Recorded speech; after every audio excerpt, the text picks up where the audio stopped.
Yo, Endo, what's going on? I can hear you, but I can't see you. I'm trying to start my camera and it doesn't seem to like this for some reason. Okay. Let's try this. Oh, there we go. There I am. There we go. Hello. How are you, mate? Hi. Awesome, man. What's going on? Oh, I didn't notice the Aber trophy in the back there. Was that the Gypsy Brewer one? Gypsy, yeah, from 2016. Yeah, nice. I think that might have been the first one we went to.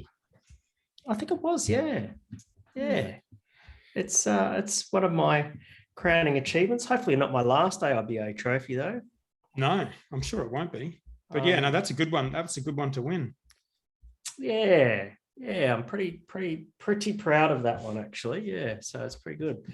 How are you doing, man? Good. On the brew deck today, as per the flano here. I can tell. Yep. Whenever the Gladfield flano comes out, we know that you're brewing. Did you put in the hops? Yeah, I did the dry hop. Yep. We brewed a cold IPA. Oh, shit, yeah. I'm doing one with Maddie from Revel next month. Oh, nice. Yeah. Interesting style, though. I've never tried one. Have you tried one? Yeah, I've had Bridge Roads one. Oh, yeah. Which I thought was pretty good. It's interesting. They're very bitter. Yeah, okay. And lots of people think, oh, is it an IPL? Is it an IPA? And you know what? Fuck it. People like drinking it. Who cares? Yeah, IPL's a style I haven't had for a while, actually. They were kind of popular back in the day, weren't they? Are they still going around? Yeah, I did one brew cult years ago and had my good friend Matt Hoffman on the Beer Geek Rage Quit. Yeah. Yes, I remember that one. Yeah, that was I remember all your beers, Hendo. Oh, thanks, man. It was a lot of fun. Speaking of beer, are you drinking a beer at the moment? I am about to I'm about to crack one here, and I just randomly reached for this one here. That is Helios Kronos 2021. Foolishly, it is an Imperial Porter at 9.5%. Wow, that's a big undertaking. Well, I've been sitting on it for a while, and I think Gadsy, one of my students, gave it to me. No glass? Huh? Not going to put that into a glass? No, it's in a glass already. Wow. Okay. See, this kind of beer I can drink out of a can. I can't be on brand, when I suppose. When you're drinking a beer like that out of a glass. Anyway. Well, I got East Coast Haze. Bloody delicious. Oh, good. I got East Coast Haze in a can and in an East Coast case cooler, so you can't get more on brand than that. Can you show us that? It looks like double denim. Yeah, it's nice, isn't it? Whoa. Yeah. Don't drop it. Such a cracking looking can, eh? Yeah, it's so fun. Shout out to Dave Heavyside. We've got the Can Design Awards in our agenda today, actually, so we can talk about that. There's not a whole lot of news this week, but I do have a few things on here. So first of all, I've got a strategy for Elon, and it's worked. Elon's my dog, so far it's working. He is this the leg humping? Yes, this is to combat the humping. So I've got his food bowl up there on the table, right?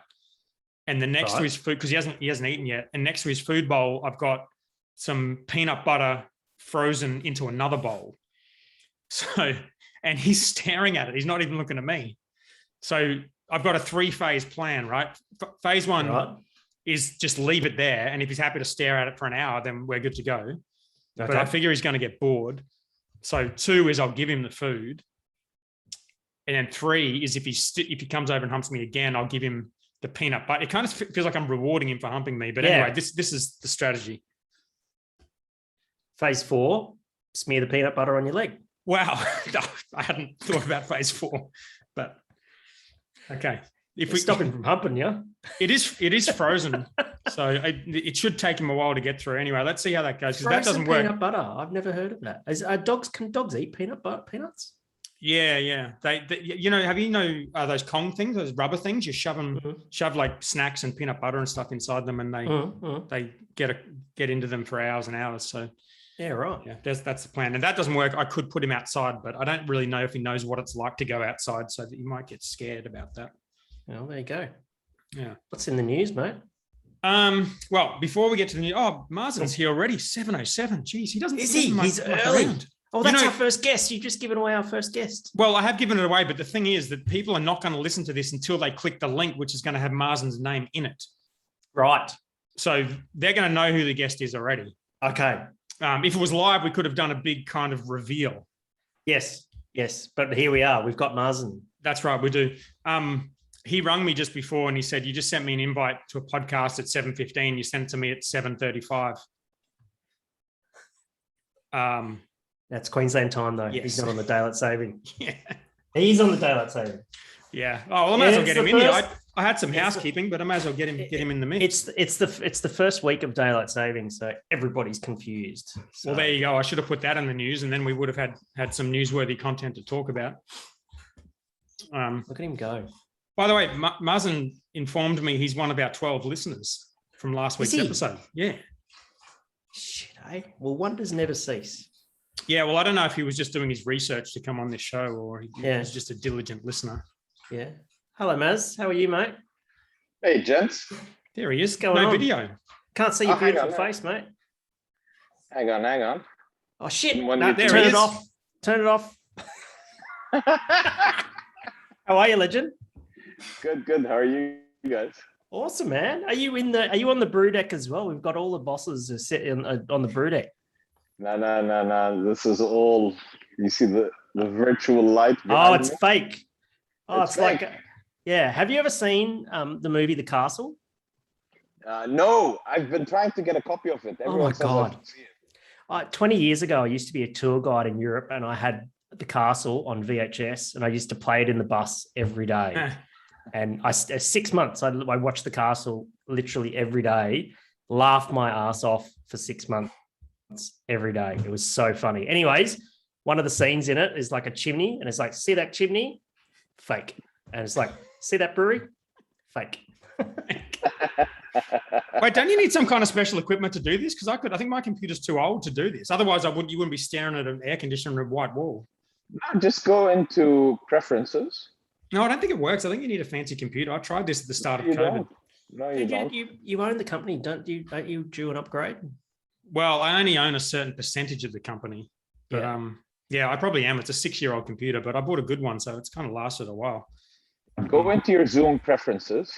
I'm not doing it now. We're live on this podcast. maybe I will actually. No, see, I can't. I don't think I can do it. Yeah, go Probably into too old. preferences. Background. Oh, so you see blur. I have a green screen. Huh? You don't have a green screen. I do not have a green screen. There you go. Look at that. That's my garage. Okay, there we go. We're done. Yeah, there you go. And only part of the company I know. Yeah, it's amazing. That's a big company. Yeah. Have you got a beer, Maz? It has a badge. It has a horse on it. It's a Ferrari. Yeah. Enzo's my cousin. Yeah. Have you got a beer, Mazen? That's part of the deal. I don't think we told you this. I got to take this flannel off. It's bloody hot. Christ. Bloody beer drinkers. It's hot in this garage. It's coming into summer, and it's going to get hot. It's hot already. Yeah.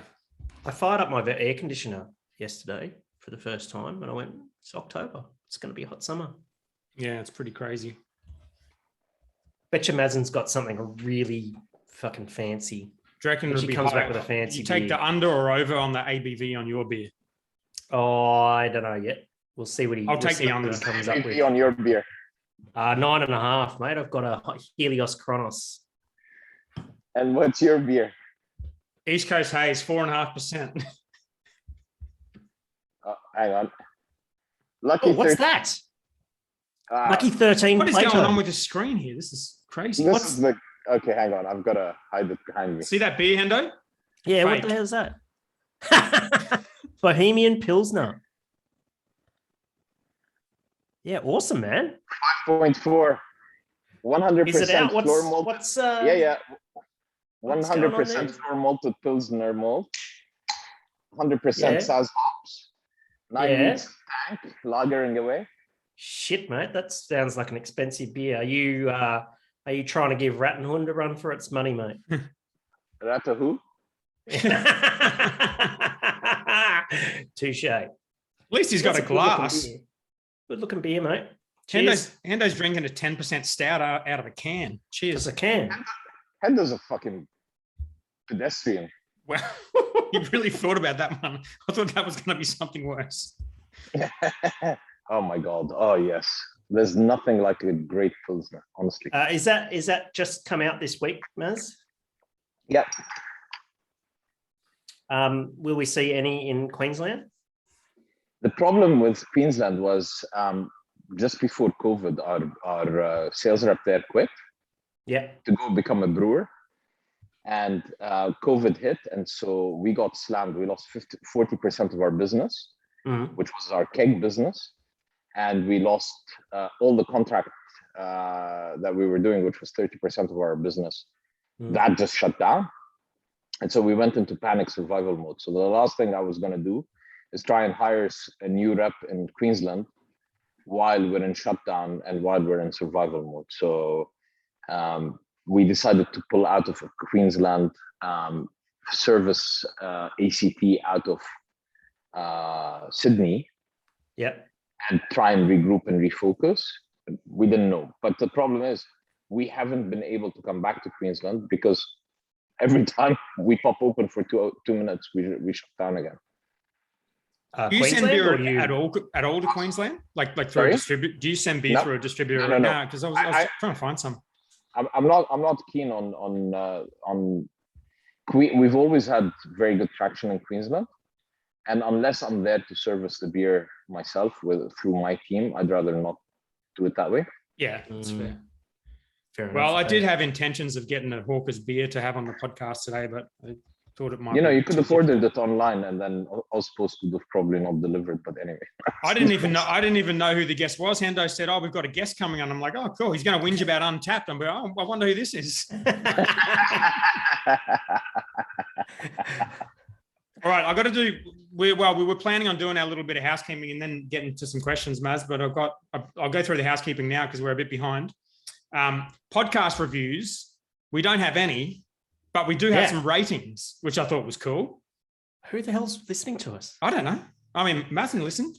Matt Kirkengard listened because he emailed me. Said he. All right, that's two. That's two. But if there's other people listening, 1-star show my name, or was it under anonymous? Oh, did you give us a review? 1 star. Oh, you bastard! Fuck off. You did not. We'll take what we can get. Well, if there is anyone listening who enjoys this podcast, then give us a 5-star rating before you listen to the rest of this episode with Mazen, okay? Because I can't promise anything after this one. But, we have an email list, bossonthebrewer.com. Hendo was going to subscribe to it, and I just checked. We had 5 people last week. We have 5 people this week. So, have I not subscribed? You have not subscribed. So, come on, do better, okay? And we're on a podcast. We don't need to hear the keyboard. Oh, sorry. I'm just trying to subscribe to this amazing email list. Yeah, get on it. It's easy. MailChimp. And the other thing is we have an email address, bossandthebrewer@gmail.com, because we do a fan questions segment. And so it'd be cool if people could email us questions. So feel free to do that. We've got some for this show. And actually, the one I had for this show is a good one for you, Maz. So that was lucky. Brilliant. The other thing on here, I put on here, Hendo, which I just noticed today, was today is the 7-year anniversary of the first Black Ops beer that we brewed, that we sold commercially. I saw that photo on Facebook today. And that was very cool. It's the 2-year anniversary since you were in Japan, which we talked about last week. Yeah, that's right. And Eddie has not aged a bit. Well, I think I actually look younger, which is weird. It's uncomfortable for everybody, but it is what it is. You can't deny it. So how you do it, I don't know, but well done. I don't know either. Kudos for your good looks and good health. Thank you. That's very nice. This is how this podcast works, man. We just give each other compliments. It's going to be very difficult for you. You two feed off each other's bullshit, and I sit there and listen. Yeah. That's pretty much it. You just get a room. Nah, we live in different cities. It's too hard. Oh, I should go down the coast for a beer. I was in Brizzy today, actually, because we were brewing the cold IPA is a birthday beer for Brisbane, which coincides with the Black Ops anniversary when we launched originally. So that's why I was in Brizzy. You brewed it at BH3. We did. Yeah. Ah. And by brewed it, I went to Brisbane. I sat there and worked on my computer while Mick made the beer. And then I yelled at him, do you need help with the dry hop? And he said, no, he's fine. And that was it. Right, there you go. So Job done. yeah. Mazen's thoroughly confused. How did I get dragged into this shit? Remind me. All right. So the format is we normally run through the headlines and then we've got some hard questions and then some fan questions. Okay. So I'll run through some headlines. There's not a whole lot this week. The few I've got down here is one is the IBA submission about competition in Australia, calling the Aussie market the most restrictive market in the world, referring to the previous findings of the TAP contracts review, which I know is something that Mazen likes to talk about, and the kind of lack of opposition to the Asahi CEB acquisition. We've got the Indies judging, which was complete, but I still haven't heard when it is. So I don't know if anyone's got an update on that, but that would be cool. I was there and I asked, and I don't know. Well, I think it's going to be said the same thing. Yeah, I think it's going to be in November. Oh shit! Really? Yeah. Well, they're hoping that everybody's out of lockdown and they can make some sort of event out of it. Ah, okay. That's weird, but okay. Yeah. And the Gabs Can Design Awards, which we referred to before, is now live. That's Did you enter, Maz? Sorry? The Gabs Can Awards? Yes, we entered with our triplicity. Oh, nice. Very good. So you obviously didn't vote for us, Hendo. I'll be taking notes of that. I don't do that voting Gabs thing. It's probably not as big as the normal Gabs, but it's not a bad thing because you get last year we made the top 10, and when I went down to Gabs in Melbourne, they had our bloody can up on a massive billboard inside Gabs. Oh, that's all right, isn't it? Yeah. I think Dan's a bit obsessed with popularity. Personally, 100%. I don't think that. That's right. That's his middle name, Dan Popularity Norris. Look at my garage in the background here. You don't drive Ferraris for convenience, do you? The great thing about your image is your air condition still comes through. Yeah, well, it's pretty hot. It's hot in the garage. Yeah, it's very hot. I mean, that air condition seems to be like a UFO thing hovering on its own space, but it melts well into the background. It's well done, Dan. Well done. You like that? Great design. I'm glad you like it. All right. So, do you guys want to talk about this ACCC thing? Do you care about the Indies, the IBA telling people it sucks, or do you think that's just you'll start him on something that I really want to talk about Untapped? No. Hang on. He's trolling, and I'm picking up what he's putting down. Okay. Are you sure you want to go down that route? Yeah. I mean, I heard you the other day say, "Oh, good on them," and I agree. Good on them for selling out. I mean, for me, it's not selling out. They're basically cashing in. I have absolutely no problem whatsoever with people who work hard and getting a payday, because the reality is, whether you sell your company or whether you retire or whether you go public or whether you pass it on to other shareholders, everybody at some point hopes to retire. I have no problem with that, no problem whatsoever. What I have a problem with is the hypocrisy of the way it was done. This kind of standing up on a high hill and screaming at everybody that you don't need to sell. And then the minute the number comes up, oh, we had to sell because we couldn't grow. I mean, everyone knows Stone and Wood is a cash machine, and they could have financed anything they wanted to if they had decided to continue. Where I also take issue is with people who sell out that then stand up on the hill, because the way the big guys kind of seem to be structuring the deals these days is that here's a down payment and we'll pay you the second batch in 5 years, just to make sure that you wash down the sense of the purchase, right? So that people go, oh, hang on, Scotty and Sterling are still at Walter, or hang on, MC and Red are still, and Jack are still at Pirate Life. The reality is, once their second paycheck comes up, no one gives a shit about what's going on. You can say fuck, it's okay. Yeah, and I don't appreciate these guys standing up and going, oh, we found, what's the word they used? We found custodian. The C word. Custodian. Yeah. Yes. Everyone knows that the company that owns Little Creatures and Lion is Kirin. And everyone, but not many people, know that the company that owns Kirin is Mitsubishi. And the best part about it is they're trying to convince us that 3 hippies from Byron Bay have convinced Mitsubishi to adopt their corporate culture. Please spare me the fucking bullshit. take your paycheck and get the fuck out of my face. Okay. I take full responsibility for the direction this podcast has gone in.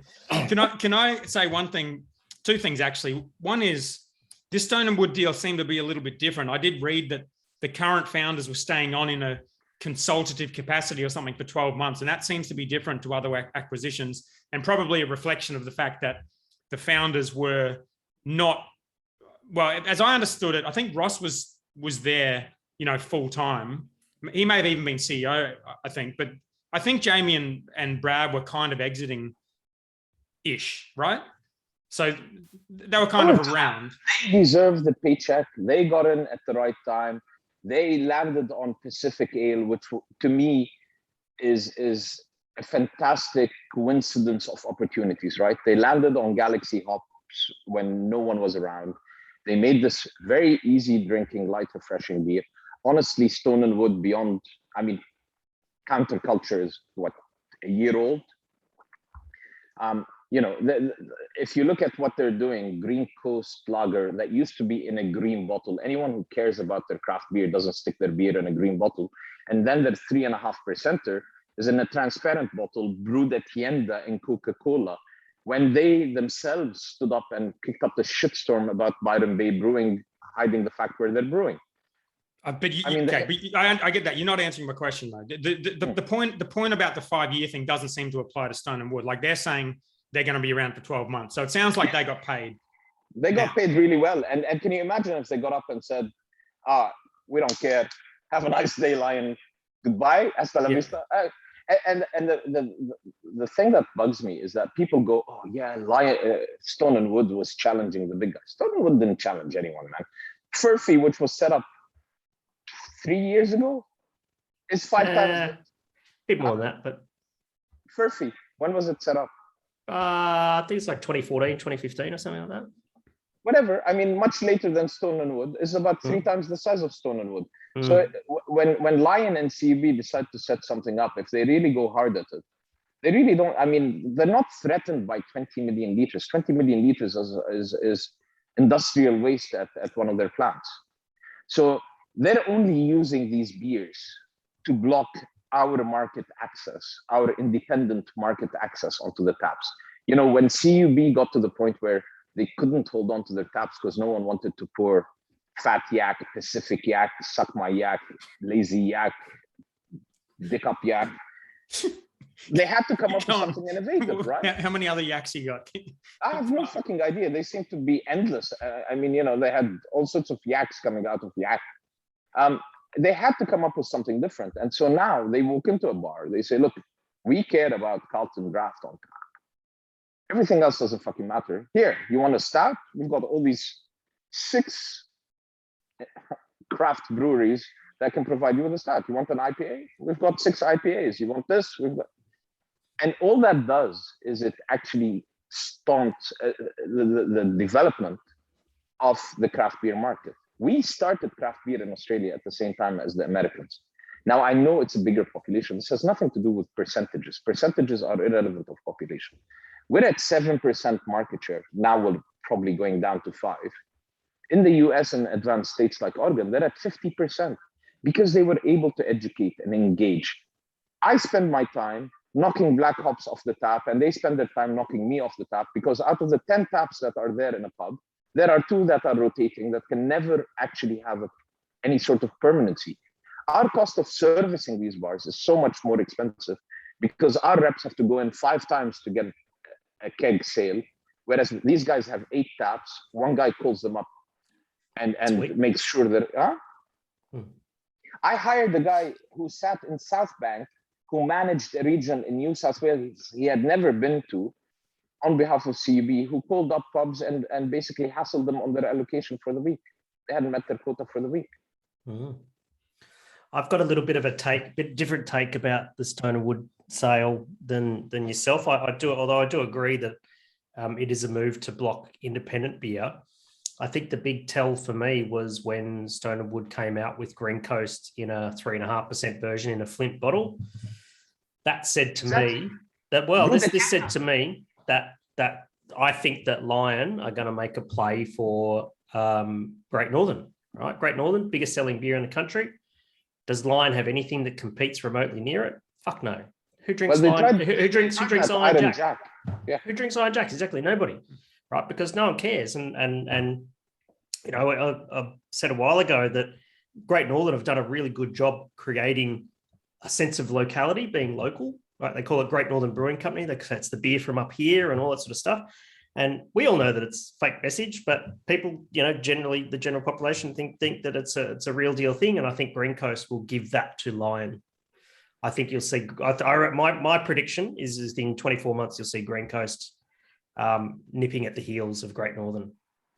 The best part, absolutely, I agree 100%. And you know, the funniest thing is these sales, if you just look at the history of these transactions as they happen, there are great indications of what's going on, right? When AB InBev tried to buy SAB Miller as a defensive move, both fosters, both CUB. You know, just to put their valuation one step higher so that AB InBev couldn't afford to borrow that much money to buy the whole group. And AB InBev went away and chipped away at their lost purchases, reduced their debt levels, and a couple of years later came back and bought the whole group. And as a concession, when they bought SAB Miller, the first thing that the concession said was, "We're happy to dump Australia.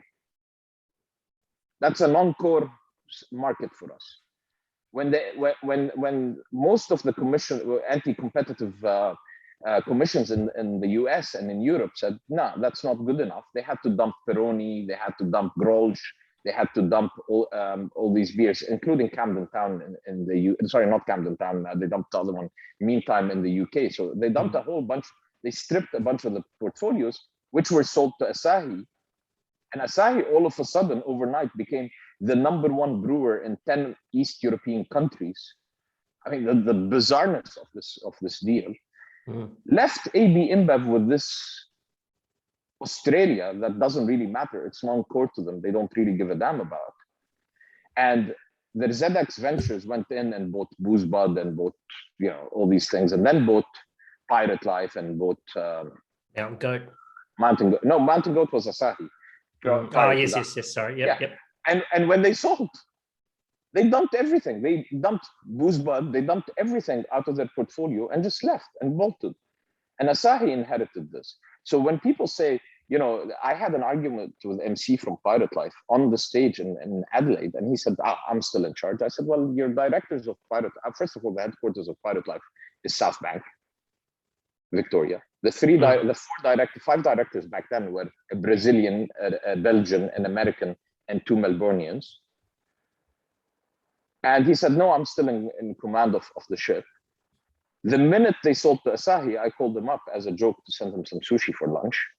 And he wasn't in the office. He hadn't even heard who his new boss is. Yeah. So the idea that somehow these breweries, even if they're it's not a question about the quality of the beer, because we all know AB InBev and Asahi and Kirin have endless resources and labs and research. You know, Carlsberg invented the Carlsberg flask, and that's why we have yeast today. So it's not a question of the ability of these guys. When AB InBev decided to build the barrel program at Goose Island, they spent $65 million or some crazy number and built the best barrel program on earth. It's not the quality of the beer that we're debating. It's what is happening and the anti-competitive behavior. This is a country about a fair go for everybody. What makes our industry special is the 800 or so little brewers who have dreams in their eyes, who are pursuing their dream and just want a fair go. That's my only concern with it. It's not big versus small. It's not they make shit beer, they make good beer. No. And it's not that the big companies don't have great people in them. They do. And a lot of my friends work for the big companies. It's the way they use these little brands to block our market access. That is my issue with the whole process. And these guys who get a nice big paycheck stand up and say, hey, we couldn't do it alone. Thank God they came, because the world was coming to an end and nothing good exists outside of their universe. Fuck off with that shit. What's the Can I say one thing, Mazen? I share some of that sentiment around you kind of, it's like in that, in the movie Chopper, and he's fighting Keithy George at the start, and he's fighting him every fucking week, and they've almost killed each other. And then at the end, he's kind of like figures out that they don't really have anything against each other. He's like, why are we fucking fighting each other for 5 years? It's kind of like that when they, when companies bag out the majors non-stop forever and then sell, and then all of a sudden they're great. I get that that's annoying and inconsistent, but I also think people change their minds too. And not just people change their minds. I think it's okay to change your mind, but in a situation like the Stone and Wood one, I'm leaving open the possibility that they didn't all particularly want to do this. They made the decision together. And I'm fine with that. The problem is they all had to jump on board and sing and dance. Yeah. Would have been a very, very tightly written agreement about the message. I am okay. I'm telling you, frankly, if someone comes to me with a stupid check, I'm not going to sit here and tell you I'm not for sale. I mean, this is hypocritical and bullshit, right? I do what I do because I love what I do, but I love my son way more. If someone gives me $500 million and I can secure my son forever, I'm sorry. Yeah. Beer is a distant second to that, right? Sure. That's not the issue. The issue is just I'm fighting to have an equal footing in the market. Let the consumer, if your beer is so great, let the consumer choose. If you walk in, and I tell you, probably given the choice, a lot of consumers still choose Bolter, right? Mm-hmm. They don't need CUB behind them to still grow and sell. And a lot of people still choose Stonewood. Mm-hmm. Let these things stand on their own merit. Give us a fighting chance. It's healthy for everyone. Having competition. If I put out a shit beer, I learn from it and I try and make it better if I'm open to competition. If I'm protected on tap and there's nothing other than me, what's the incentive to improve? Where is the variety? Look at the tap space when you walk into a bar. It all looks the same. Yeah. Do you know what I've been thinking about for the last few minutes? Thinking about whether my dog is under control. No. Okay, go on. Why Mazen sent MC some sushi when he sold? What's the fucking story there? Did you put it in the post and mail it and it got all stinky by the time it arrived, or what? I had to order sushi to his office. Yeah. Because it's a Japanese company. That's right. That's why. When CUB from AB InBev sold to Asahi. Hendo, Jesus. I mean, you could have sent him a rice lager or something. So hang on. That would be more relevant. Hendo is running the show with you, yeah? He's supposed to be the knowledgeable one. I mean, you're the one doing all the talking, so it seems like you're. You know what? I'm going to actually leave you guys for a minute because I'm going to sort this dog out and get another beer. My beer was just about finished. Ask him about Untapped, Hendo. I've got a backup beer here because I don't know if I can finish a 9.5% beer. That's just bloody ridiculous, and you don't want to know what beer it is. I'm not telling you. It's fucking terrible. Is it 3.5 West Coast lager? No. It's just a lager. Okay. Just a very cheap one. But cheers, man. Cheers, I really want to try that Pilsner. I'm telling you, I'm very proud of this beer. It's absolutely delicious. Oh, man. I absolutely love this beer. Should we talk about Untapped? Go ahead. There you go. Another rant. Don't miss anything. I wanted to call the title of this episode Untapped is a steaming hot mess for brewers. Oh, I totally forgot about your title. Sorry, Hendo. Yeah, no, that's fine. No, you can just put special guest Mazen. That's okay. This is my new beer, by the way, Hop Swap. I saw. I haven't had it yet. I had the East Coast. By the way, we did a blind tasting on hazy pales, and yours came top. Excellent. Oh, nice. Excellent beer. Very, very good job on the guys for the brewing. Thank you. Yeah, sorry, Hendo. I got your message during the week and then totally forgot about the Untapped thing. So let's get into that. So let's talk about Untapped. So I had seen on social media this week that Mazen was having some stresses reaching out to Untapped and that sort of thing. And Mazen often reaches out to me on a Sunday just to check in, and it gives me a phone call. It's very rare that people actually pick up the phone. I've got a point. I've got a point around that actually, because you know how you've got those really annoying friends when you text them, and then they always ring you when you text them. Yeah, that's Mazen. That's Mazen. Yeah. I fucking hate texts. What are you, a millennial?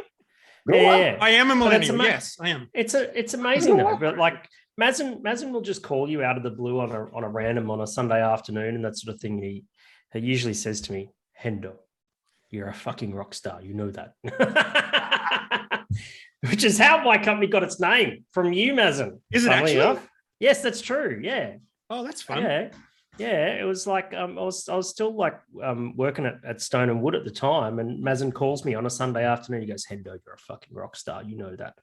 And I went, "That's a bloody good idea. I wonder if that domain name's taken." No, I went, "Oh, okay, I'll have that." Twitter, Instagram, Facebook, and I just went, "Well, there you go. There's a business idea for later." And thank you, Any Mazen. commission on this shit. Nice. But anyway. There we go.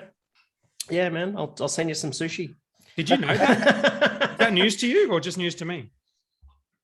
No. I knew this. This. Yeah.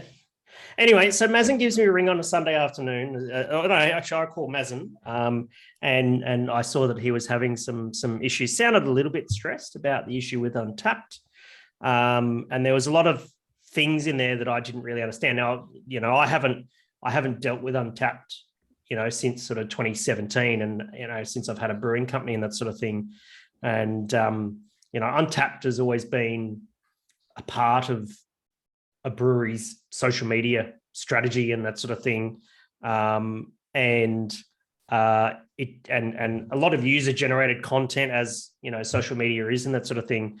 But it seems like what's coming to the fore are quite a few issues with Untapped that are proving to make the platform not particularly valuable to brewers anymore. Right? Absolutely. It used to be quite valuable, and I think the value of Untapped to brewers has diminished over the years. And so I think some of the main things that are problematic for brewers is, firstly, you know, punters making their own, you know, weird comments, you know, like, I don't like lagers 1 star when it might be a really good lager, right? It's meaningless. And I get it. People have they keep their own notes for their own record and all that sort of stuff, which is fine. Doesn't need to go on social media and that sort of thing. I think, and then there's some issues that have become apparent with regards to the cataloging of, I suppose is the right word, the cataloging of beers, catalog management, or your brand lineup that brewery has. You know, brewery has a number of beers, and managing that is problematic. And then I think thirdly, the issue is that you can actually, as a brewery, you can pay Untapped now. I don't know, why the fuck would you pay Untapped? What, I don't even know. Yeah, I don't think we do pay. What do you supposedly get when you pay?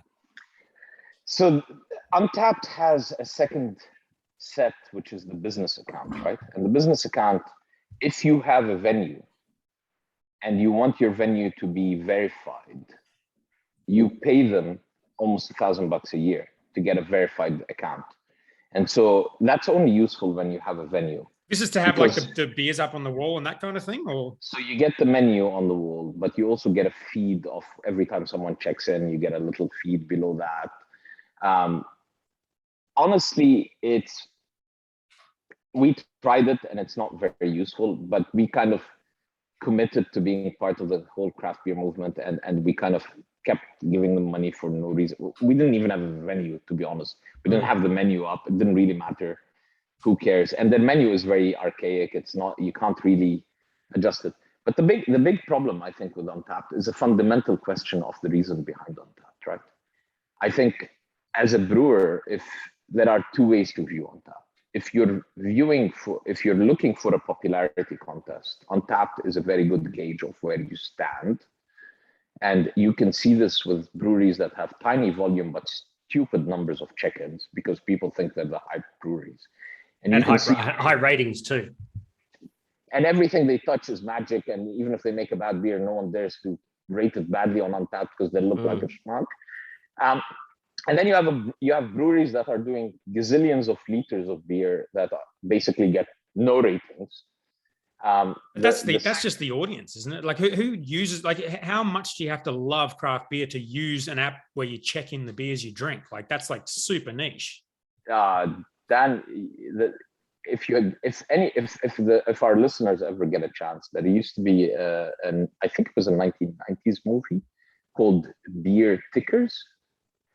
I think it was called Beer Tickers. I'm not sure.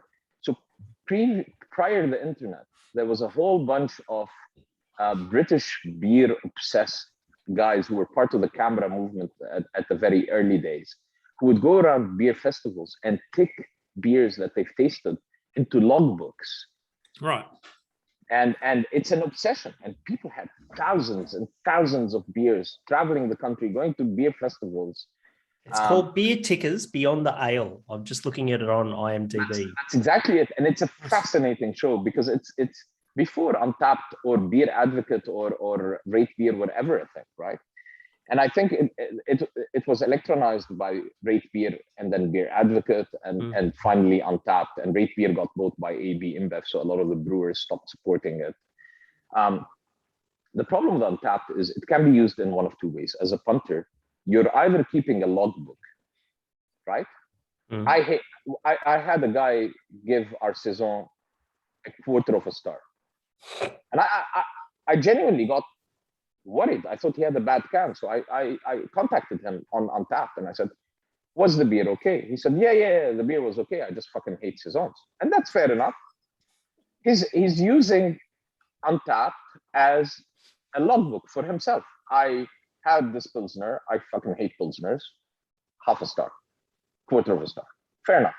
And then you have a bunch of people who are using Untapped as a judging mechanism. So I don't like Pilsners, but this beer is an absolutely great example of a Pilsner, 5 stars. I have more appreciation of people using it as a logbook because people using it as a judging tool, I'm not sure are qualified to be judging. As you know, Hendo, you're the authority on this. There's a lot of training and sensory and that goes into finally becoming a qualified judge and understanding the style and the characteristics and all this. Where Untapped has become even more problematic is the fact that they do not allow the brewer to control the creation of his beers. And if someone logs a beer accidentally into your beer, you're not allowed to fix it. So ultimately, the punter can check Hawk's Lager into the West Coast Hawker's beer, and you can't fix it. Yeah. We had our double IPA created in 2017 when it was in a bottle. And then we moved to a can, same recipe, same fucking beer. But we had found that there were still old bottles in the market. So to give people the differentiator of the can, we used the new branding. Well, it wasn't the new branding, it was still the old guy, but we had the can colors. So we created the second double IPA and the idea that we would merge them because you have the merging tools on Untapped, right? And I've been trying to merge these two beers together, which are exactly the same recipe, exactly the same beer. Since then, now we've moved to the new can.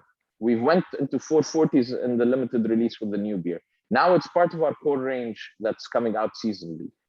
And every year, some smart ass decides that he's had our beer with a different spelling and creates a new beer. And as a brewer, I have to go and tell Untapped to merge them. And then there's this, so they have levels of moderators. Yeah, tell us about that. It's just fucking weird. What the fuck is that? I'm blown away by how much you care about these Untapped ratings. This is all fascinating. I literally never look at Untapped. I know Eddie does sometimes, but I couldn't, like I told you, when someone put a 1/4 star on our saison, that's fair enough. I don't really care. I don't look for gratification on Untapped, right?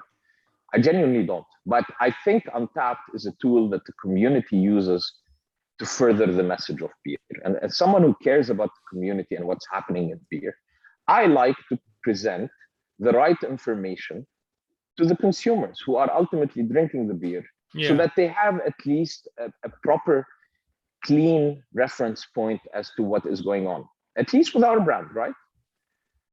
Because I think having having misinformation out on a platform like that is not helpful to us trying to build the beer culture. That's all I'm trying to do. I don't give a shit if someone thinks it's the best Pilsner they've ever had, half a star. I don't care. You know, half of these guys, my answer to them is, I'm glad you liked it. I would dread to think what you would have rated it if you didn't like it. If it's 1.5 star and it's the best Pilsner you've ever had, you know. And then you have these, and you have these people who are stuck between 2 and 3 stars or 3 and 4 stars. Like, dude, it's 0 to 5.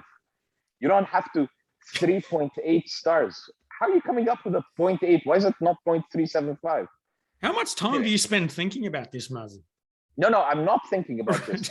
The reason this became an issue was because of the double IPA and me trying to merge these beers together. Before we get into the moderator thing, can I disagree with you on one thing about the beer judging thing?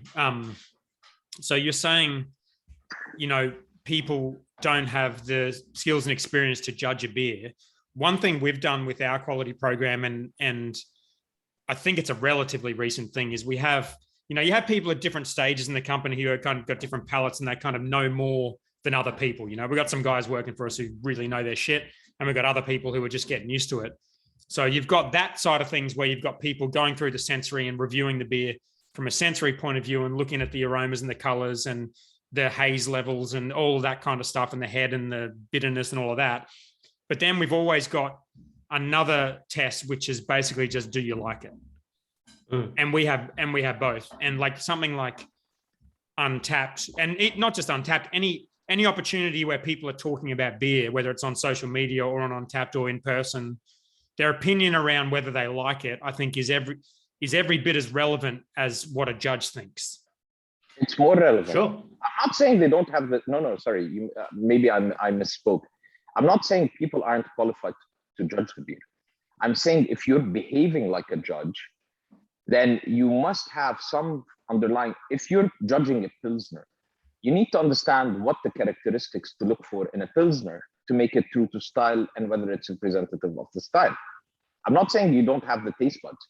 A very good friend of mine is a chef. We walked into one of the sensory panels that was held by a CUB head of sensory, and they passed around a piece of paper and they said, put it in your mouth, and the minute you taste something, put your hand up. And I was there with a very famous chef who is king of flavor, and everybody put their hand up, and this guy still had not put his hand up because he didn't pick up that sense. We all have unique palates. We all have different abilities to sense different flavors. Layer on top of it are different preferences. I'm not saying you have very few people who are super tasters, but everybody has an opinion on how it tastes. My opinion of what makes a good Pilsner might not be necessarily correct because I might not know the classification of what makes a good Pilsner just from a technical level. Right, but why is that important? Why isn't it okay for you to just not like the beer that you drunk? I'm fine with you not liking the beer, but you can't tell me this is a shitty Pilsner. You can say, I don't like this beer, but you can't say it's a shitty Pilsner. Yeah. Do you know what I mean? Yeah. And so, then let's get into the moderator thing. Yeah, what was the go with there? Because you were on I saw a thing you actually posted on Untapped's page, and you said, I'm after a level 3 moderator. What are the different levels of moderators? So I finally found a local moderator, but they only go up to level 2. And then the level 3 guy sits in Holland, who has never had an Australian beer, but somehow is determined that my double IPA is not the same as my double IPA. Are these employees of Untapped, or are these like community members? Volunteers. Wow. So they're doing the cleaning on all the beers. And for the last year, for the last season, ever since we released the last Imperial Stout batches in the winter, they've been determined to tag everything as a vintage of my 2021 bourbon barrel aged Imperial Stout coffee. So even my 2016 bourbon barrel aged Imperial Stout is a vintage of the 2021, and it makes no sense. So you constantly have to go in and fix that information, because ultimately this is customer facing. When someone who doesn't know your beer logs in to check, this is the information that's being presented. It's not that I care about Untapped. It's I care about how my company, the information that's being relayed about my company is out there in the field. I don't care if people think I'm cool or not. I don't give two fucks. I don't like popularity contests. I value personally, I see the reaction of consumers by how they buy beer, right? That's ultimately they're paying money as a vote. Yeah. So it doesn't really matter what's on Untappd. But I care that anywhere that is saying something that is not accurate about my beer, which may be the first point of contact of a consumer that doesn't know my beer, for at least for them to have the right information. But how is that different to someone at the pub saying, I just had the Hawker's whatever and I didn't like it because I don't like Hawker's Saison or something. I didn't like it because I don't like Saison. That's a misrepresentation. I am okay with someone saying I didn't like it. Where I'm not okay with is someone saying, no, it's not a Saison, it's an Imperial Stout. Yeah. That's what I'm not okay with. I don't care if someone says 0 stars. That's their opinion. That's their own taste. And I have no judgment on it because their taste is unique to them. I have no problem with that. But do you use Untappd as a source of, because we actually do this as a source of all the beers you've released.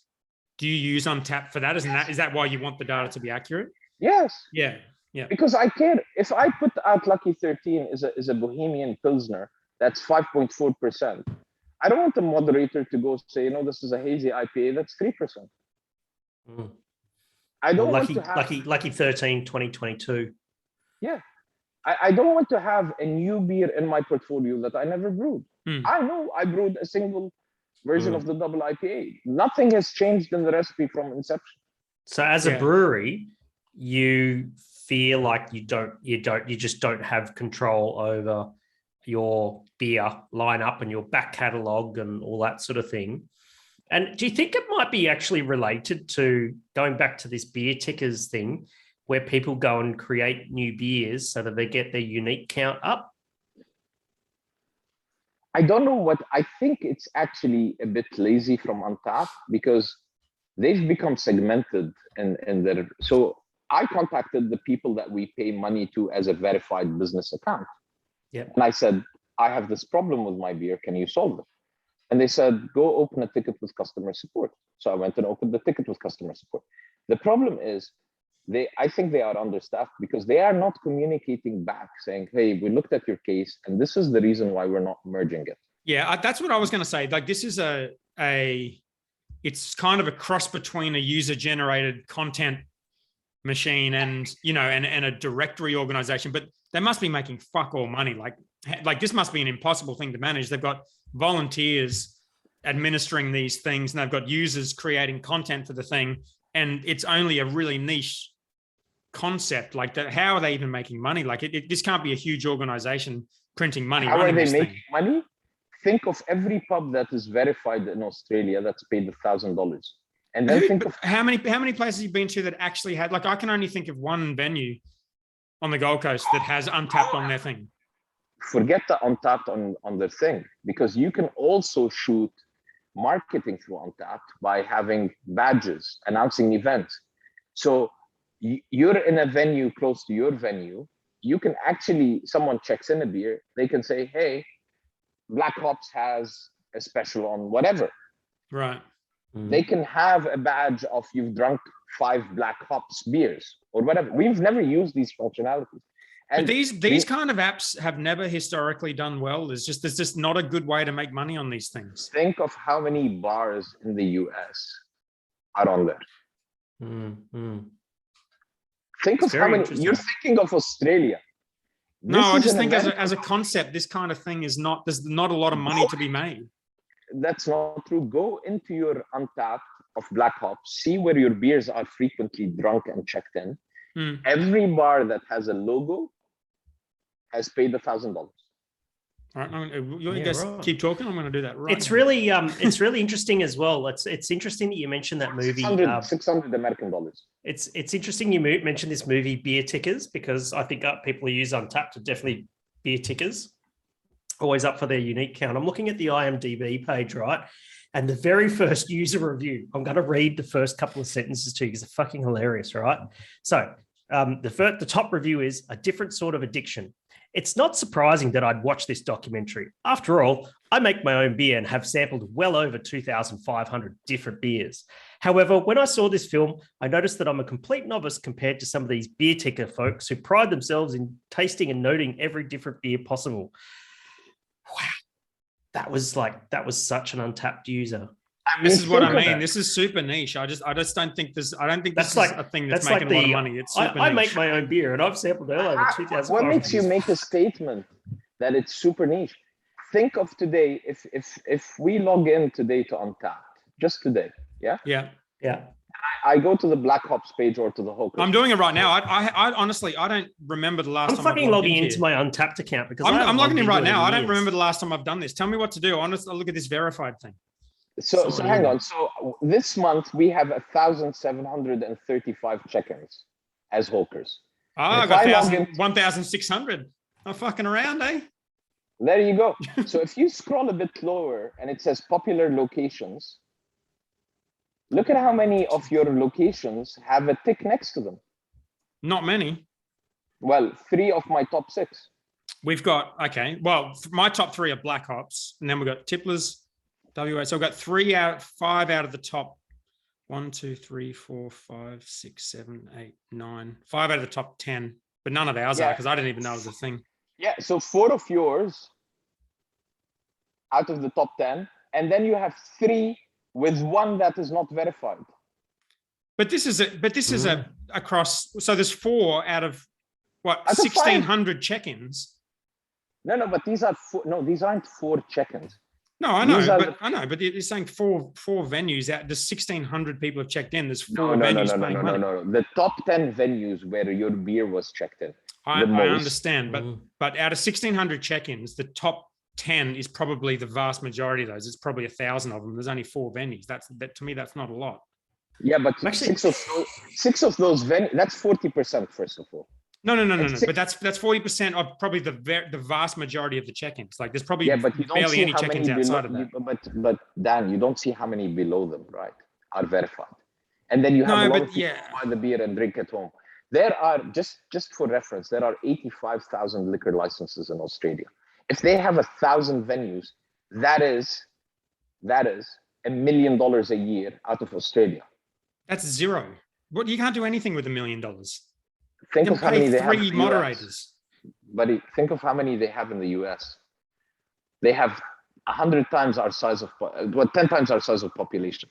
Okay, well, if anyone's listening and have access to Untapped's financials, I want to see them. I'll be willing to bet this is not a very well. I've actually had a beer with Gregor Voller, who's one of the founders of Untapped, but that was back in 2011. I don't know if he's still involved in the company.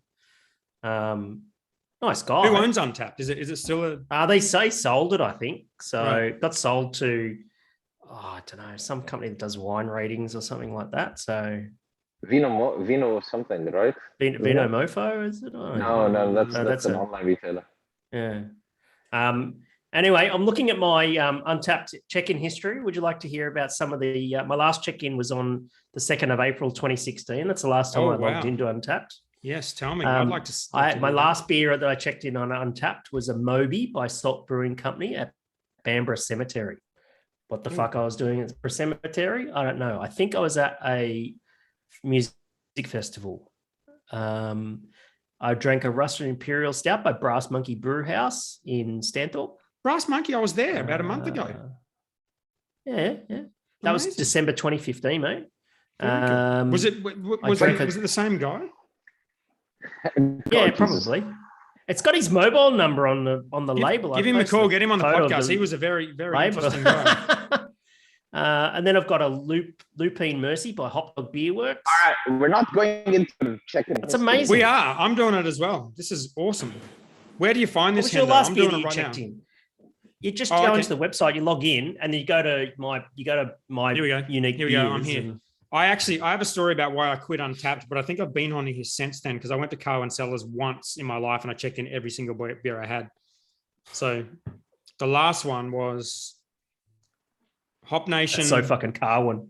Well, I'd never been there before and I only went there once and I drank everything they had. It was just unbelievable. Last one was Desert Island, pastry stout from Hop Nation. And then I found farmhouse imperial stout, which was exciting because we do the French imperial eggnog stout. And that was from Jester King. So that were the last two. But my story about why I quit Untapped was when I started using it, I fell into the trap that you were talking about, Mazen, which is I'm sitting there logging my own beers for my own education. At the same time, seeing people and friending them and kind of getting into the industry. This is back when you were putting out those beers, Hendo, quite a long time ago, well before we had a brewery. Yeah.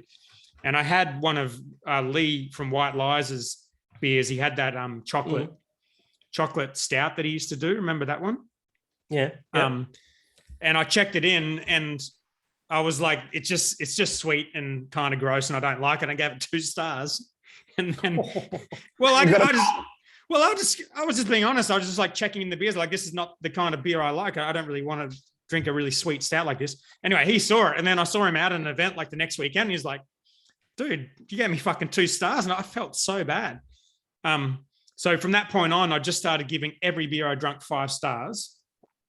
And then I thought, that's stupid. It's going to fuck up the algorithm. So now, or then I started just not giving them any stars. So all the Carwin beers I drank, didn't give them a rating at all, and then haven't used it in 2 years. Mm-hmm. I mean, the major problem with Untapped is that if you're looking for true customer feedback, you're not going to get it, right? No. You're going to get a sense of whether you're popular or not by the sheer number of check-ins. But the problem with Untapped is if you're really wanting to jump on the hype train, Untapped will almost fashion your behavior as a brewer. You don't brew a Pilsner because, the Hop Nation Pilsner that won Trophy Best Beer is only 3.6. He doesn't want to say the name, does he?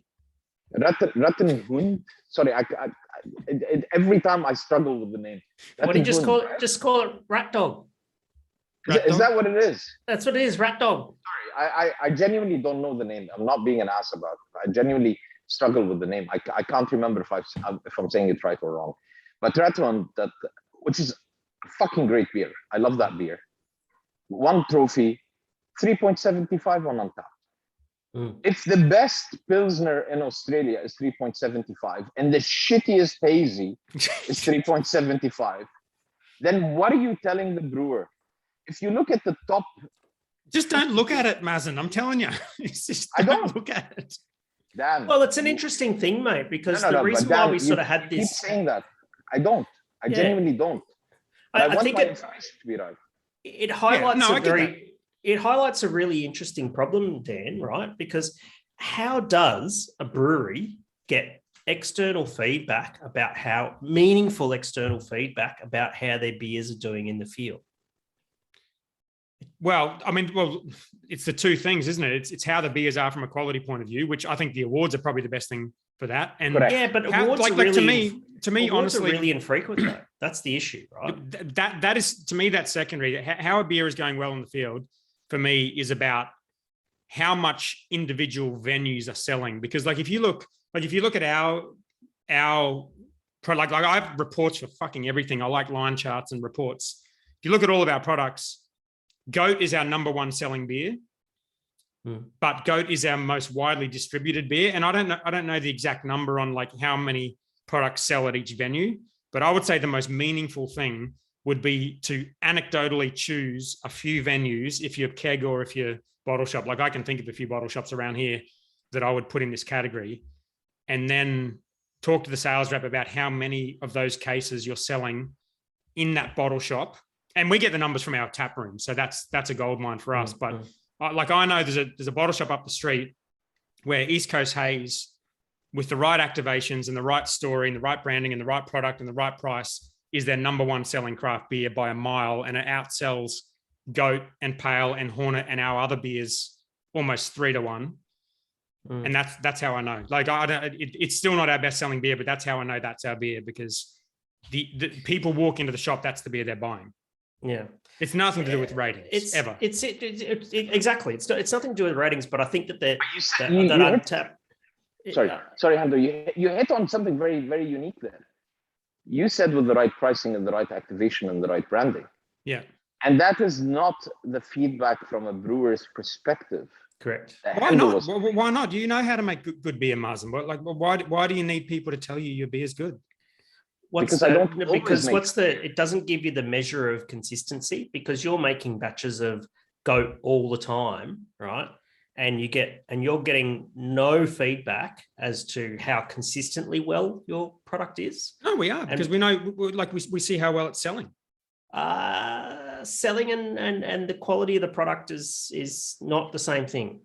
Right. Well, I mean, you consider all of those things in terms of the quality, and we have our own sensory program and we have all of that as well. Yeah, but to me, you're making a beer. You're making a beer to sell, right? Of course. So, like you said about Great Northern, like there'd be a lot of people, probably a lot of people on tap who think that's a dog shit product. Yeah. But in actual fact, it's probably the best quality product that we have, because it's made for a market that desperately wants it. It's at the right price. It's got the right branding, and people buy it. Right. So this is where I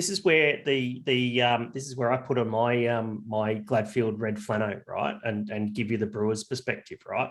What every brewer in around the world would love would be meaningful feedback to know how their beers are doing in the field by people who have a standard of being able to assess beers. Not too dissimilar, but not too dissimilar to a beer judge, not necessarily in the same setting as a competition, but knowing that the standard of that person who's evaluated the beer is known, Are you talking about like every brewer, or people like more junior brewers, more senior brewers? Every head brewer wants to know how well their beer is doing out in the field, from batch to batch. Think of mystery shoppers and the value in that, right? Yeah. It's almost a mystery shopper, because you're right. One of the measures that... But you walk into the tap room and you talk to customers and you can... Wait, but you're sending your beer right across the country. Dan, the awards give us an opportunity to get judged by judges, and a lot of the brewers brew for that event. So they make sure that they get the freshest batch, handled correctly, brewed to spec, sent there. Well, okay, you ship a beer out and it sits on a shelf in Toowoomba for 6 months. How's that beer tasting? Do you have any idea? Do you have any feedback on that? And I agree with Hendo. As a brewer, I'd like mystery shoppers around the country to pick my beer off the shelf at different intervals in its history, and tell me, look, you may have an issue with oxidization in this beer. How's it tracking over time? Interesting. It's important, because and that's something that's not related to sales. That's sales give no information to a brewer whatsoever. Oh, I don't know about that. I don't know about that. Sales don't give some, but not all. It doesn't uncover everything that a brewer would like to know. Every brewer wants to make better beer, right? And they need the data to be able to make decisions around making their beer better. And if you've got a beer that's aging, and let's say you had lots of people trying the beer and that sort of thing, you could actually see how it's tracking over time. Then I, as a brewer, can go, the aroma of this beer is dropping off quite quickly. Maybe I've got a dissolved oxygen issue or something like that. Do you have your own retention library for that kind of stuff? Yeah, that's true. But it also says a lot about... We've got that. Yeah, that's true. Yeah, you have a retention library, but are you replicating the transport conditions of that beer sitting on a shelf in different places? It's also that, and also it's your own crew, right? Who only try your beer and can get quite numb to it because they're only trying your beer and they don't have the breadth in their palate that they're trying lots of different beers. See, this is why I think it's important. Like anytime I look at all of the kind of the brewery crowdfundings, they're always saying, this is how many places our beer is distributed in. This is our number of customers. To me, like that's not a valuable metric. Like what's valuable is how many people at each individual store is buying that beer. And that will I feel like that will give you very good information on the quality of the beer, because if our beer is not selling in a WA independent bottle shop where everything else is right, then, am I counting that as a distribution point because that adds to my total vanity metric of 3,000 customers? Or am I seeing a red flag that my beer's not selling there? There's probably something wrong with how it's tasting. You don't know. Or You've got am I to not infer. activating it correctly? Or is someone else activating their beer that better than I am? Which doesn't necessarily solve my QC issue. Well, maybe there's an opportunity for an Untapped for beer judge even more niche than the current one. Yeah, beer judging think of it this way: if I field. sent my beer, and I hope you guys think we make decent beer. If I sent my beer into that bottle shop next to you, and it didn't move, is that a reflection on the quality of my beer, or is that a reflection on you have the locality, you have the ability to promote, you have the ability to activate that product in that tap? So I'm getting no feedback on whether my marketing is failing, the fundamentals of my product in that shop, because I'm in the wrong locality competing with Black Hops who have their local bottle shop, or is it quality? I have no way to gauge. I think sales reps are really good for this too. We have a quality, obviously a system. If someone says a beer's not tasting good, it goes through the system. And quite often a sales rep, if it's like you said before, if you're on the ground supporting it in your area, it's quite easy because you send a sales rep out to the venue and you can very quickly work out what's going wrong. It's much, much more difficult if you're, like you say, you're not that keen to send through distributors interstate. That makes it a lot more difficult. But I just don't know if something like Untapped is really all that useful for that. No, and that's my point. I think that there's something significant missing from the feedback loop for brewers for the quality of their beer. It's missing. So we're starting a business here. We've got a mystery sensory, mysterysensory.com. Yeah. Okay. And they're going to be verified sensory experts that pay $600 a month, and we're going to make a shitload of money. Think of America. Well, let's see. I mean, look, if they weren't making money, they wouldn't be around for so long. Someone's going to send us their financials, and one of us is going to be right. All right. I have no idea. I genuinely have. I actually don't even give a damn, honestly. All I care about is if someone lists my beer, I just want it to be the correct listing. That's it. That's all I care about. Well, I hope you find your level fucking 5. It sounds like fucking like Diablo 3 or fucking Dungeons and Dragons or something like that. So what was the outcome of this? Did it get resolved? Nothing. No contact from them. Drop that. Nothing. This is the whole point of the frustration. Is as a brewer, if someone can create the wrong beer in your portfolio that doesn't exist, and you as a brewer, the owner of the brand, have no recourse to call the company and say this is bullshit, what's the value of that company? Nothing. They're missing the point of their value. It's valueless.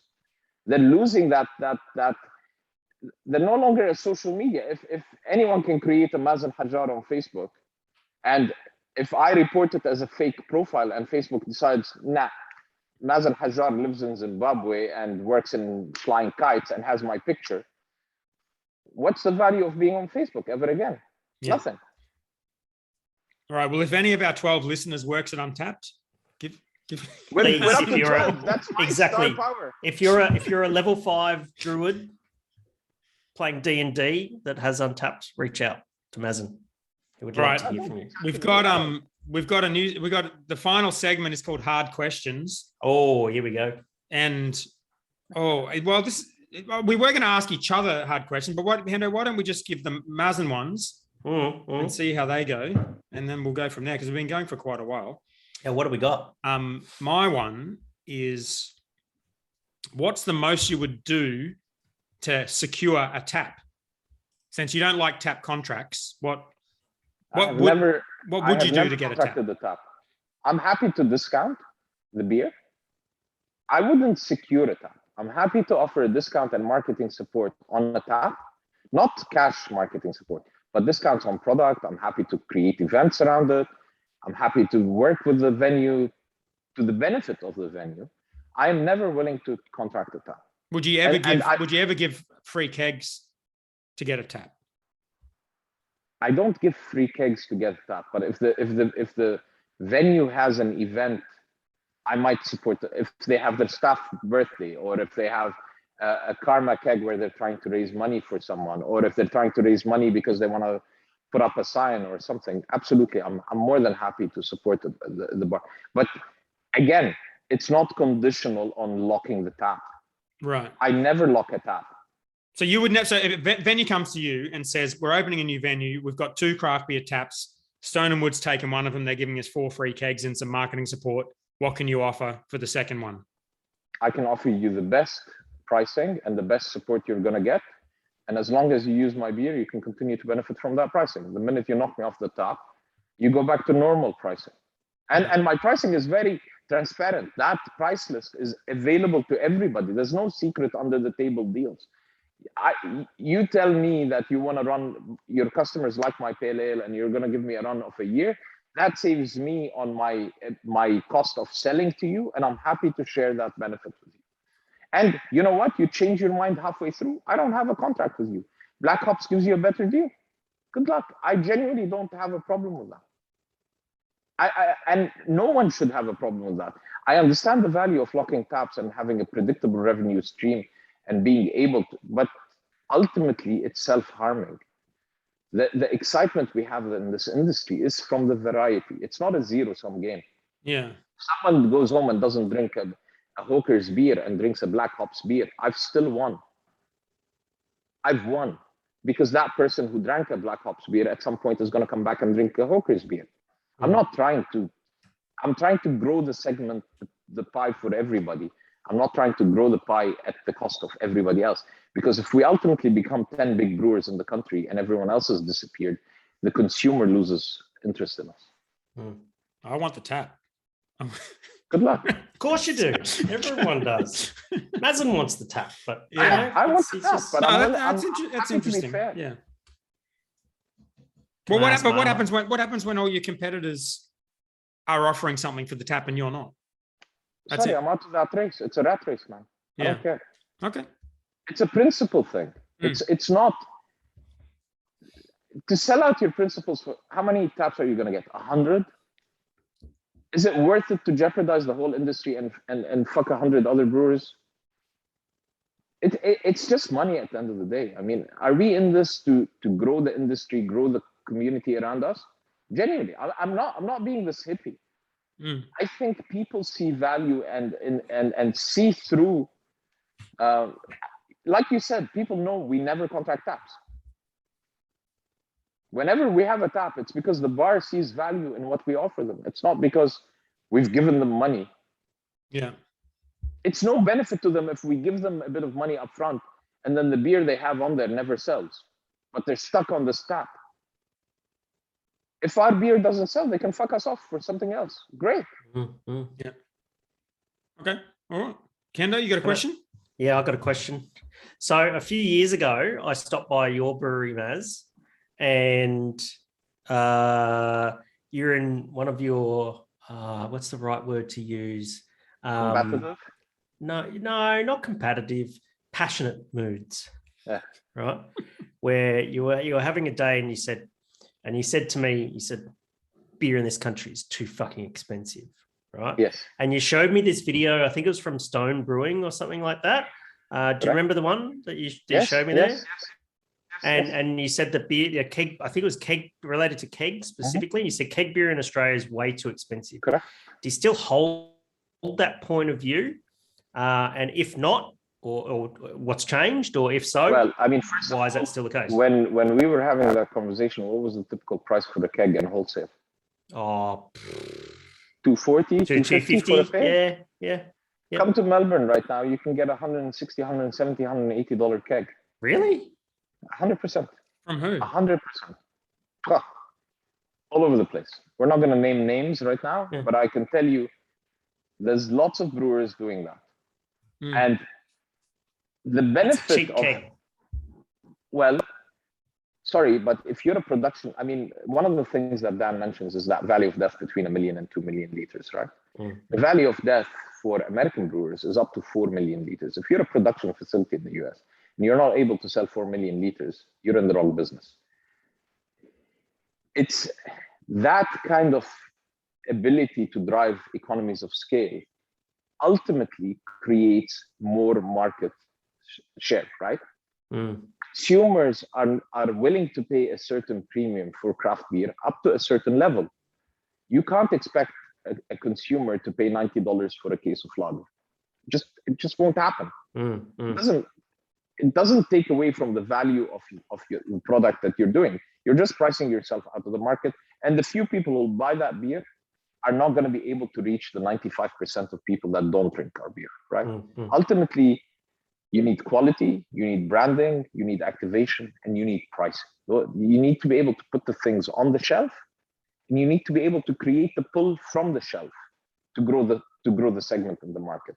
It's a healthy thing to be more reasonable in our margins, because the more reasonable we are in our margins, the more we are able to sell, the more economies of scale we have.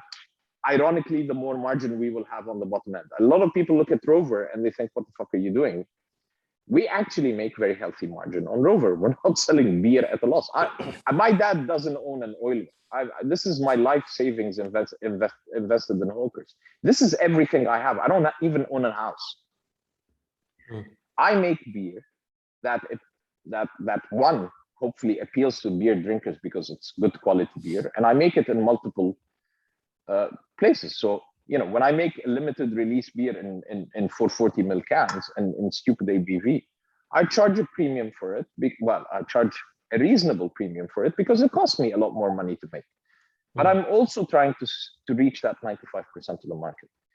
Do I think that craft beer is very expensive? I think we are closer to where the mainstream brewers are today than when we had that conversation. When we had that conversation, brewers were charging $80 and $90 for a case of pale ale. In America? No, here in Australia. And today, you can get a decent retail cube of beer for $50, $55, or a full slab of beer for $55, $60, $65, right? Right. And I think that is reasonable. You can expect consumers to pay $5 extra, $10 extra for a slab of your fridge filler beer. I'm not talking about specialty stuff with very expensive ingredients that has, a big hazy that has 30% plus on the yield. I'm talking about your pale ale and your lager and your pilsner and your whatever other beers. That's how we attract people. That's how we grow the market, because that person who buys that fridge filler is going to be enticed to the next time drink a hazy, or next time drink a West Coast IPA, or next time drink an Imperial Stout. I remember when you first came out with Rover, and it's a very good insight there, Maz. I appreciate that. I remember when you first came out with Rover and you were going to put it in the little grenade bottles. Yes, and you know what happened? That was the predecessor to Rover in cans, and it was exactly that, selling a 12-pack with a reasonable margin. Except we made the mistake of 12 packs don't fit into the fridge. So bottle shops were ripping them open and then putting singles into the fridge, right? So bottle shops were pulling them open and putting the single bottles, and all of a sudden Rover was more expensive than Hawkers. And why would you buy Rover? And because it's a 12-pack back then, they were taking the margin that they would take on a 6-pack rather than somewhere between a 6-pack and a carton. Yeah. So it became very expensive. When we went into a 24-can carton, to be perfectly honest, what launched Rover is a bottle shop in Adelaide who had kicked out the Furphy sales rep and decided on his own to run a similar margin on Rover as to what he was getting out of the CUB and Lion products, just to piss off the Lion rep. And he ran with Rover at $50. We were selling it super expensive, and we were only able to move it cheaper, not cheaply, because there are still beers today that are wholesaling cheaper than Rover. So we're not the cheapest beer out there, but we move it cheaply by moving pallets of it, which it's a one transaction. The shipping cost is much lower, yada, yada, yada. It's economies of scale. And he ran it at $50, and all of a sudden the other bottle shops that were putting it at $65 were hammered on social media. You're ripping people off. They all dropped to the similar price level, and it eventually settled between $50 and $55 in the country. So the margin on Rover is frustrating for us because it's much less than what they take on a Hawkers, but they know they can move shit tons of volume. And any brewer out there that thinks that moving 6-packs is the way to achieve volume is living in la la land. 60-70% of the Australian market is case buys. If you're out there excited by the fact that your beer geek, your beer ticker is going in there and buying a can, and they're doing the rounds, you're never going to move serious volume. Yeah, but not to say that moving volume is the only thing. No, I value agree. Either. Yeah. I agree. But if you're a production facility, your aim is to move volume, right? You're not a little, you're not Lesser Ren or Wildflower or these guys who are experimenting. Sorry, or hyperlocal and niche, and who are producing these very high end, very difficult to replicate products that are unique in their own approach. Right, but I think there's still this. I think there's still a bit of a misconception that you need to. I think the focus on literage, and maybe this is a conversation for another time because we've been going for a while, but the focus on literage and volume, like I've seen, it's almost like the focus on the number of distribution points. To me, it's not a number that's all that meaningful. I don't think, because like you see these breweries that are just focused on volume, their beer is very cheap and they're selling a lot of the kind of beers that are cheap. I don't think they're making any money. And I don't think they're necessarily improving their brand because they're competing against the mainstream beers that can make it way cheaper and way bigger and probably better quality. So it's a bit of a slippery slope.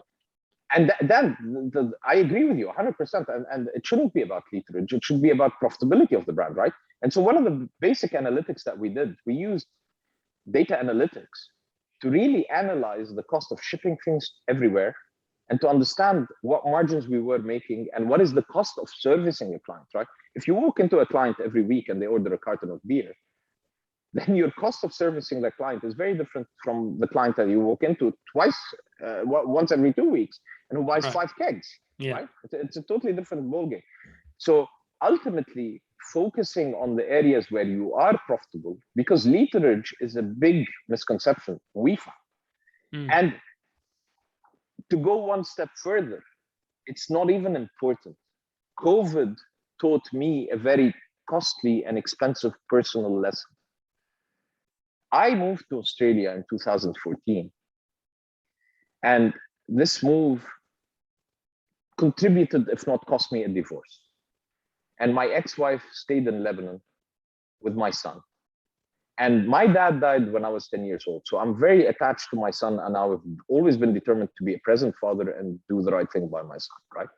I'm obsessed with doing everything in my power to give my son the next opportunity. And in my mind, everything that I did at Hawkers was laying the groundwork for my son to have the best opportunity going forward in life. Whether he decides to be a brewer or not, doesn't really matter. I wanted to build a comfortable base where he could come off.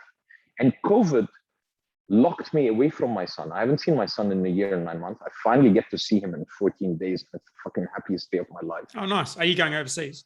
I finally got an exemption from Scotty from marketing and his band of fuckwits. Okay, well, it's just got political, but I'm happy to hear that, man. So being locked away from what's precious to you focuses on, I'm working my ass off chasing this literage, but is this really what's important? Or is it important that I get to a point where I am comfortable in the business that I'm running, where I can afford to spend a bit of time away from my passion, which is the business, and actually look at the really important things in my life? And that's where today we are at Hawkers. Being able to restructure during COVID and cut the fat off and figure out what was important for us actually turned our company around in profitability. We saw a massive jump in our profitability. We're seeing, and again, like we were talking before, it's a bit of survivor's guilt, because the brand is actually growing at a faster rate than it ever did beyond the first initial startup, right? I mean, last month we were north of 30% up, while we have lost contract, and we have lost kegs, and we have lost Canberra, and we have lost Queensland. You know, our engagement on a B2C level is fucking massive for us. And it's great and it's comforting, because I know that I can take time off from the business every now and then and go see my son and spend time with what's important in my life. Oh, that's good. I'm And my glad mother is it's going well, because I know some of those early calls we had at the start of COVID were a bit scary. We were all a bit fucking freaked out, especially Melbourne, because it's a whole different ballgame. Yeah, exactly. And you know, you're absolutely right. The literage is a delusional measure of your success. Yeah, and also a bit misleading. I think the way people talk about it, it seems again, probably topic for another time, but it's sort of like you listen to a podcast and they're talking about the brew house capacity literage, and I'm thinking like that's like renting a 10,000 square meter shed and putting a little tap room in the corner and saying you've got a 10,000 square meter business. Like it's not relevant. Like what's relevant is how much beer you're selling and if you're actually making money on the beer. Last year we sold this year we sold 35,000 liters of Imperial Stout. Is that the same as selling 35,000 liters of a cheap lager? Right. Yeah. Like what's that tell you? It doesn't mean anything, right? Yeah. All right. That's about an hour and a half, Hendo. What do you reckon? I do have some fan questions that we didn't get to last week, but I don't know. Are you guys exhausted or what? Let's go. Come on. Let's do a fan question. All right. They're actually quite good. I might start with Darren Hill, so when I put this on Facebook, Darren's one of our investors, a really smart guy. He hit me with like 5 questions at once because this is what he does for a job. He's kind of like a business coach guy, and he knows all the questions to ask. So this was one of them. If the government could change 3 things to boost the craft beer industry, what are they? Mazen can go first. Access to markets, have a fair playing field out there for all the brewers to have equal access to the market. I'm not saying subsidize the weak ones. I'm saying give them a fair go. So don't allow tap contracts, which nowhere in the world are allowed anymore. Equalize alcohol tax. This idea that they gave us $350,000 is actually more damaging to the industry than it first looks like. Because if you're a small brew pub, all of a sudden, all your alcohol production is free. And as a big brewer, your $350,000 is neither here, neither there. As a regional brewer, it's fucking peanuts. You're still not addressing the fact that wine pays less tax than beer. So have an equal taxation regime, so equal tax, market access. And the third one is a bit of openness from our supplier market. So there's an obsession with duopolies in Australia, and just look at the grain. It's either Grain Corp or what's the other one now? I forget. Or it's you know, Coles and Woolies. Hot Products Australia, or even into that, right? So the 3 things for me are that. That's a pretty succinct answer. Did you want to answer that, Hendo, or are we just happy to Yeah, ask mine's also very succinct as well. Each of the 3 things comes from each of the levels of government, you know, in the country: federal, state, and local government. So federal government, I would say alcohol tax reform. You know, the fact that it's 13 cents per, you know, we talk about a standard drink, which is, you know, 10 grams of ethanol. A standard drink, you know, 10 grams of ethanol, if it's wine, is 13 cents in tax. If it's beer, it's 56 cents. And if it's spirits, it's 70 something cents. That's got to change. You know, alcohol is alcohol. It doesn't matter what form it comes in. That needs to be fixed first and foremost. Secondly, from the state level, there needs to be some consistency around state-based liquor licensing for craft breweries and what they're able to do as producers.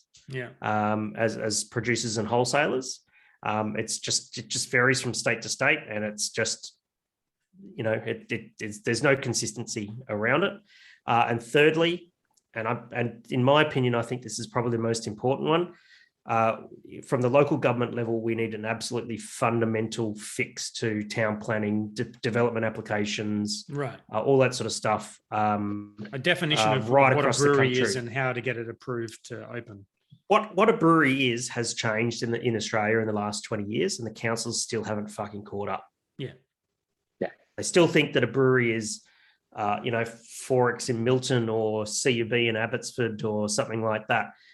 They just don't see it as a big kitchen in a restaurant, and I think fundamentally that has to change. I deal with a lot of clients who are building breweries, and all the time it's DAs, and how there's different rules in different locations, even within the same local council, authority and that sort of thing. You put in a DA, you get a different town planner who's assessing it.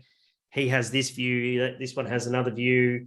Nothing's applied consistently, and it's very, very problematic. I think it holds back the industry. Yeah, that's my own. They're all very good answers. I don't have an answer to the question, but I just asked the questions. Yeah, no, but I do have an observation that there's a lot of money going into our industry at the moment through things that people aren't talking a lot about. One is the R&D grant, which doesn't come up a lot, but every brewery I know is claiming this in some way. We're not. What's that? We're not. All right. Well, I'll DM you after. The other one is there's a lot of money being thrown around for sort of regional grants or manufacturing innovation type grants. Like there was one announced this week. Beer Farm have got a big regional grant. There was one last week. $900,000. $900,000. There was one last week. I can't remember who it was, but Blaster in WA were before that. I don't understand exactly. Holgate got $2 million, I think. Right. So there's a lot of money being thrown around in these grants. We haven't participated in any of them. I don't know if you have, Mazen, but it's an interesting one because Brewdog did get something, didn't they, when they started in Brisbane? In year one, because we happened to be in an area that was losing jobs because of the car industry. And ever since then, we haven't participated. At startup, we participated, yes. Yeah, interesting. Anyway, there's a lot of these things going around. So I've got my own. Nothing's ever come up that sort of suits us, but every week it seems to be another story about another brewery getting a lot of money to do something, which is kind of interesting. How else are you going to pay for that bloody white fucking Lotus or whatever there's in the background there, exactly. Ferraris. This is the are they all difference Ferraris, between my actual garage and my fake Zoom picture. But dude, your Volvo is amazing. I do have a Volvo. That's true. All right. Question number 2 from Andrew Egan. So Andrew used to run the Surface Sandbar on the Gold Coast, which is one of our early craft beer customers. Cool. He's moved now and he's into architecture and out of the industry, but he replied on my Facebook, how does taxation affect your pricing structure and business model in comparison to wine spirit industry? So we may have kind of answered that already. The one place we haven't answered that is the disincentive, the kind of damage that the $350,000 does make to the industry. If you're a brew pub and you're only tapping 50, 60, 70,000 liters a year, and you know that you can get away with 150,000 liters of zero excise, you have an artificial incentive to produce extra literage, stick it in kegs and sell it cheaply because you're not paying tax on it. Right. And you have an artificial ability to sell cheap beer and drive the price down, which can be very detrimental, where it's not actually driven by, it's subsidizing products that might not necessarily be competitive on the market. And so you think it should be just a level price as opposed to a bunch of cash? Yeah. Yeah. I mean, I don't care if they take away the 350. I know a lot of brewers are going to strangle me. I'd rather have a level playing field for all the alcohol, because I think when wine is taxed like beer, you're going to see a lot of wine drinkers stop drinking wine and start drinking beer. Yeah. When you can still buy a $2 clean skin of 7 standard drinks wine, it's mad. Yeah. Or grog, just a fucking box of wine. Yeah. All right. The last question from this brutal world. The ins and outs of contract brewing would be interesting. What's required from each party, paperwork, legal wise, etc. And you're probably a good person for this, Mazen, because this is something you've done a bit of. Yeah. Hey, I've done a little bit of that too. You have, yeah. Well, we started as a contract brewed brand as well, so we might all have some insight. Yeah, I mean, I'm 100% supportive of contract brewing, just because a lot of brands do start off as contract brewing, and it's a way for people to test out their ideas without it. it lowers the barrier of entry for a lot of brewers who might have great ideas, but are just looking to have a proof of concept before they can go out and raise money and do their own thing, right? I'm 100% supportive of contract brewing. I think it's a great way to also encourage community atmosphere because you get to talk to other brewers, help support them, share ideas, share resources. It justifies bigger investments in plants. The big problem that I have with contract brewing these days is the way contract brewing is being used by the big players in the market. Yeah. And that's where there is a lot of misinformation and misleading the consumers. Case in point, Stone and Wood brewing their 3.5 at Coca-Cola at Yenda, and pretending that it's a Stone and Wood. I mean, every hippie in Byron Bay thought that this is their local brand when it's being brewed up at Coca-Cola, or when much of the big chain products are being brewed to look like craft beers, right? Like the supermarket chains like Zitho and all the other ones you see in BWS and Dan's, that sort of thing, yeah? 100%. And so I see that as a potential, and I understand why they're doing it. I mean, you have to place yourself from the supermarkets it's not a simple question of being greedy, right? They're fighting to also fight off CUB and Lion Nathan that have traditionally forced stupidly low margins, sometimes even at a loss, to these chains. They basically make no money off selling that crap beer because those guys have such a dominance of the market. So the market duopoly that we have between Lion and CUB is actually not just damaging to the taps, not just damaging to craft beer culture, it's damaging to these big supermarket chains. And in their defense, they are growing their own brands to counterbalance the big guys and the pressure that these big guys are doing. I don't think it's an attempt to jump on the craft beer bandwagon and somehow be dishonest. I think it's a fight back, a pushback on what CUB and Lion Nathan have been doing for years. Okay, Hendo, you got the Gypsy trophy there in the background, so you must have an answer about contract. I tell people who, they go, I want to dip my toe in the water and test the market, with my brand and that sort of thing. And those that are particularly who aspire to build a brewery, who are probably undercapitalized in the first place, I just tell them not to waste their time, because I don't think that you can.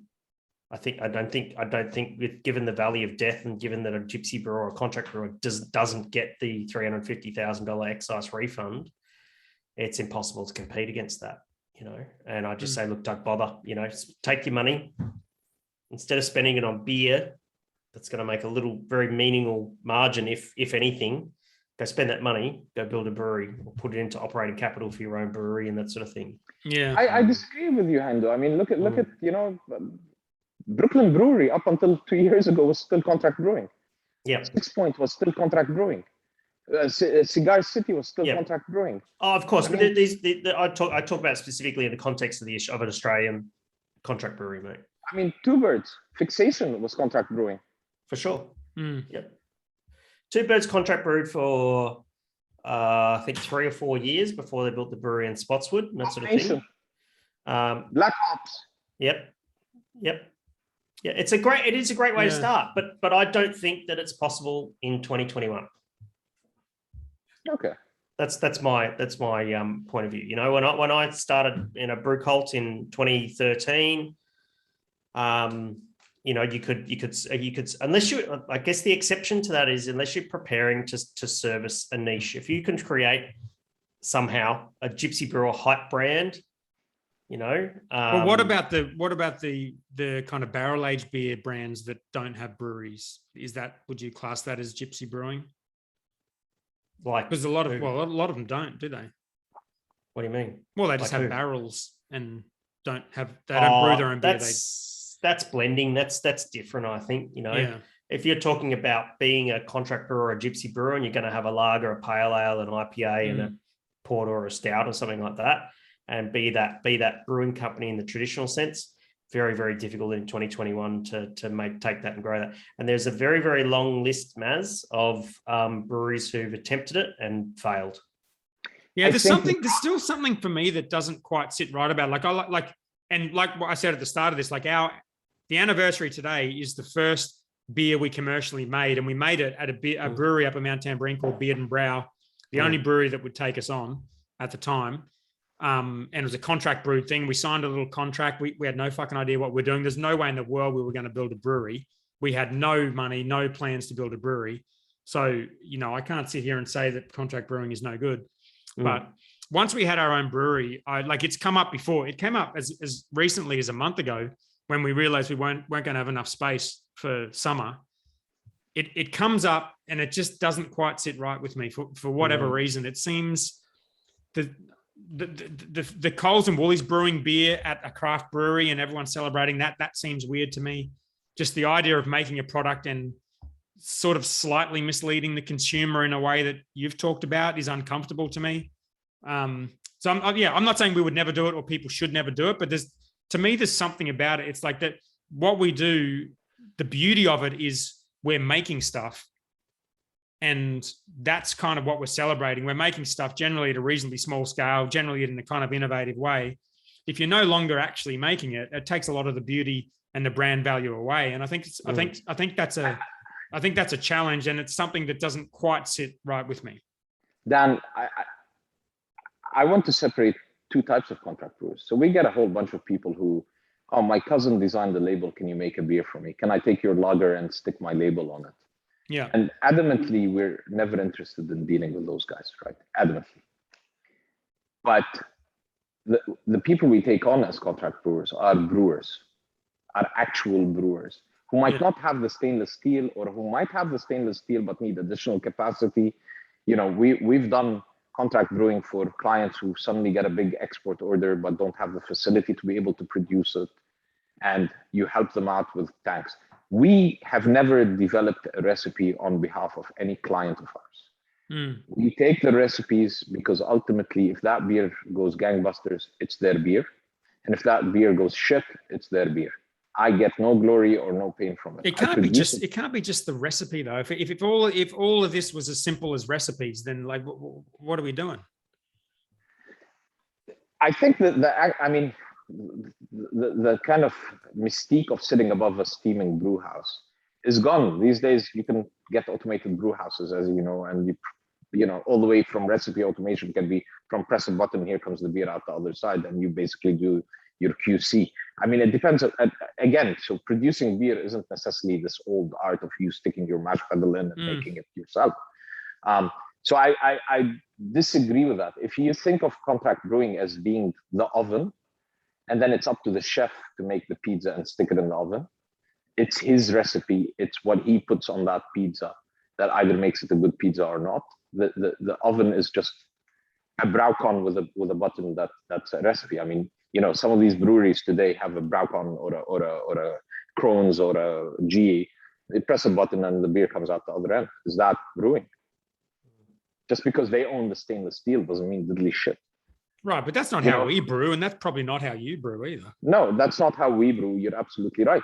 But just because they own stainless steel doesn't make it any different. I actually love contract brewing because you have a lot of really creative guys out there who have great ideas and dreams in their eyes, but might not necessarily have the money to set up their brewery up front, or who might not have the technical know-how. They're still learning as they go and want to put their feet into lowering the barrier to entry into this market creates diversity. It goes again with the same philosophy as staff contracts. The more, the merrier. It's not a zero-sum game. We all win if we have more people involved.